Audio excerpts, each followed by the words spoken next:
My personal computer has gone through so many different changes. Since building it 3 whole years ago, which is kind of hard to believe, I've changed my case 3 times, gone through 4 different video cards, gone through 2 power supplies, 3 different hard drives, 2 different SSDs, 2 motherboards, and 2 sets of RAM. The only thing that has stayed the same the last 36 months, the CPU and the heatsink plus cooler. Until today, PC prices aren't ideal right now, so a $99 Ryzen 3 3100 processor sounds like a fantastic deal.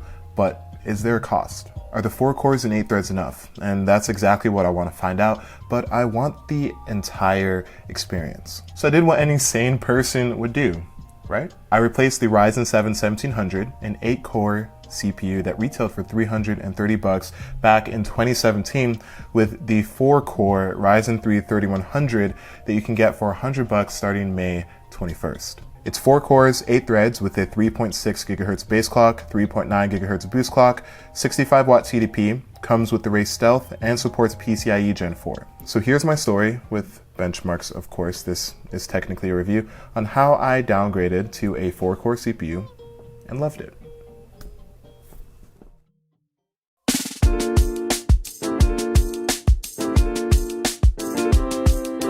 30% of the time I'm on my computer, I'm probably making a YouTube video, either editing or rendering. Gaming makes up another 30%. Now, I don't play anything too intense, but my main games are Call of Duty Warzone, which I've realized I might have a slight addiction to. Yes! Oh my gosh, yes! A little bit of Civilization 6, a lot of Dead by Daylight, some Roblox here and there, and some GameCube and Wii classics in Dolphin Emulator. Another 30% of the time I use my computer for streaming. It's usually something light, such as just chatting with a face vlog and PC building, but I might hop in a game here and there. Also follow me on Twitch, twitch.tv/OzTalksHW. And finally, the last 10% is schoolwork. It's mostly word processing, but I might do some programming in Python, C, or C++. I can guarantee you now, if you are an undergrad student in computing, the 3100 is going to be more than enough for all of your school and computing needs. Don't worry about that. With that being said, my computer specs are a Ryzen 7 1700 at stock, which I prefer, by the way, a Vega 56 reference, 16 gigs of DDR4 3000 memory with a CAS latency of 15, an MSI B450M Bazooka motherboard, a Noctua NH-U14S heatsink, and a Q300L case. Oh, and for the sake of making sure I have a holistic view of the chip, I tested both CPUs at stock and overclocked. Because my 1700 needed 1.325 volts for 3.8 gigahertz, I stuck with 3.7 at 1.3 volts. The 3100 overclocked nicely, hitting 4.3 all-core with 1.25 volts. Temps on the 1700 were close to 82 degrees Celsius during a Prime 95 stress test in my case, while the 3100 stayed under 70 degrees Celsius during a stress test in the same case. I installed the 3100 and started my journey. First things first, I'm the realist. Second things first, editing.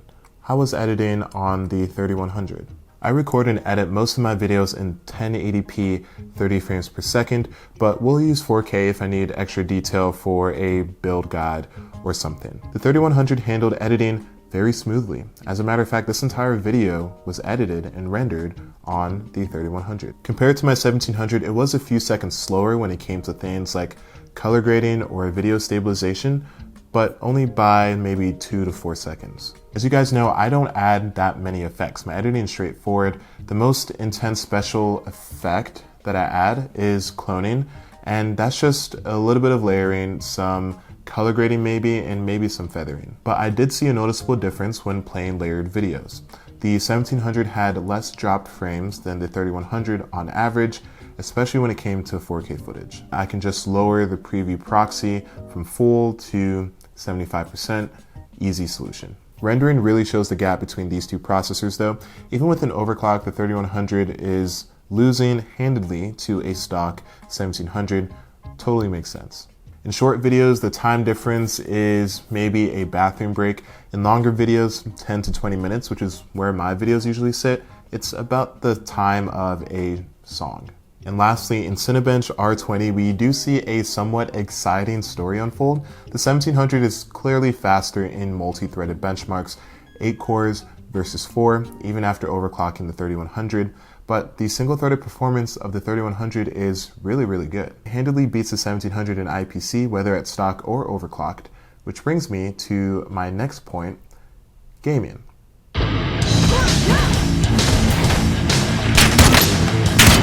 Just kidding, it really wasn't that intense. If you care about specific numbers, the 3100 is technically faster, even if it's only by a few frames per second. 3D Mark Time Spy is the only benchmark where the 1700 took a lead, and that's thanks to the CPU score. Again, 8 cores versus 4. Granted, these numbers are with my Vega 56, and there is a GPU bottleneck at 1080p. I totally understand that, but it is a realistic showing of what you would pair with a $100 CPU.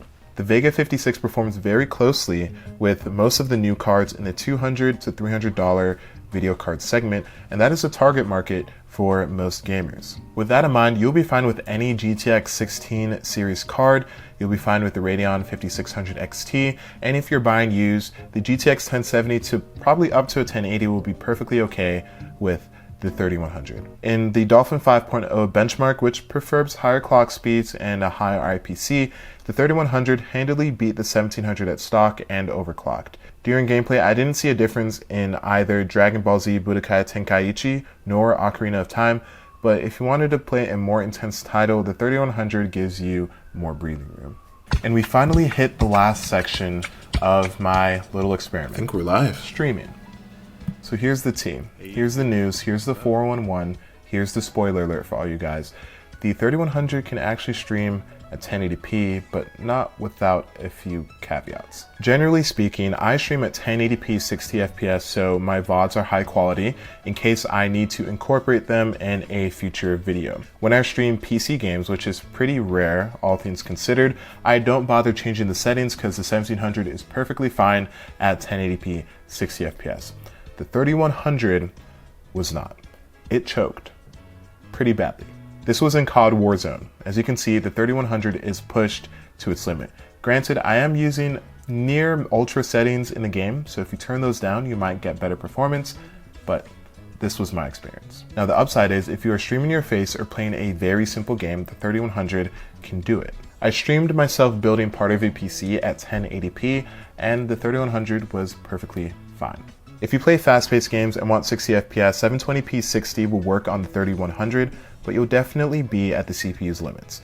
There were a few drop frames from time to time, but nothing that made the stream unwatchable. Overclocking does help more than I expected too. 4.3 GHz gives a smoother stream, and I highly recommend it. The 1700 is undoubtedly better here. I don't have to change between 1080p and 720p depending on what I'm doing for that live stream, and I still have breathing room for the CPU.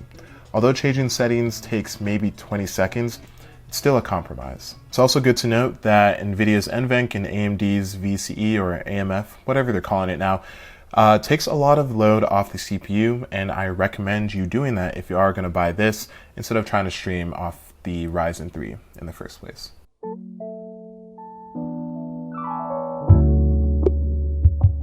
So what are my final thoughts about the Ryzen 3 3100? It basically gives you everything you could ask for at an entry level price. If you want to get into content creation, gaming, and streaming, just all around want a solid processor without breaking the bank, then I cannot recommend this CPU enough. And this is coming from someone who's been using an 8-core CPU for the last 3 years. The cool thing about it too is that if you get yourself into the AM4 platform, you have such an amazing upgrade path going forward. And what about the Ryzen 5 1600 AF? I think if it comes down to it, totally pick the 1600 AF if you can find one. These chips were readily available for like $85 to $90 2-3 months ago, but stock has depleted considerably and it's pretty difficult to find them at a reasonable price. And lastly, what parts do I recommend with the 3100? Now I talked about this briefly, at least the video card section. I think anything up to like a GTX 1080, RTX 2060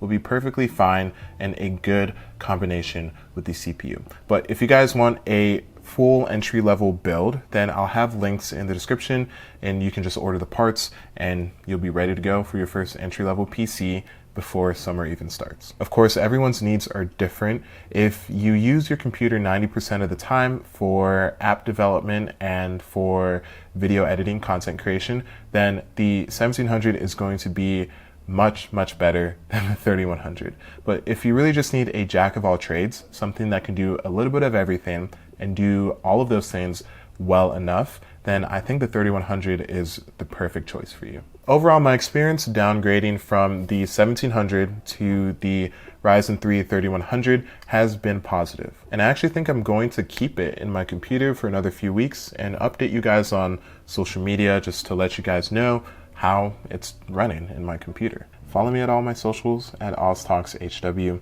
on everything. I try to be pretty active, but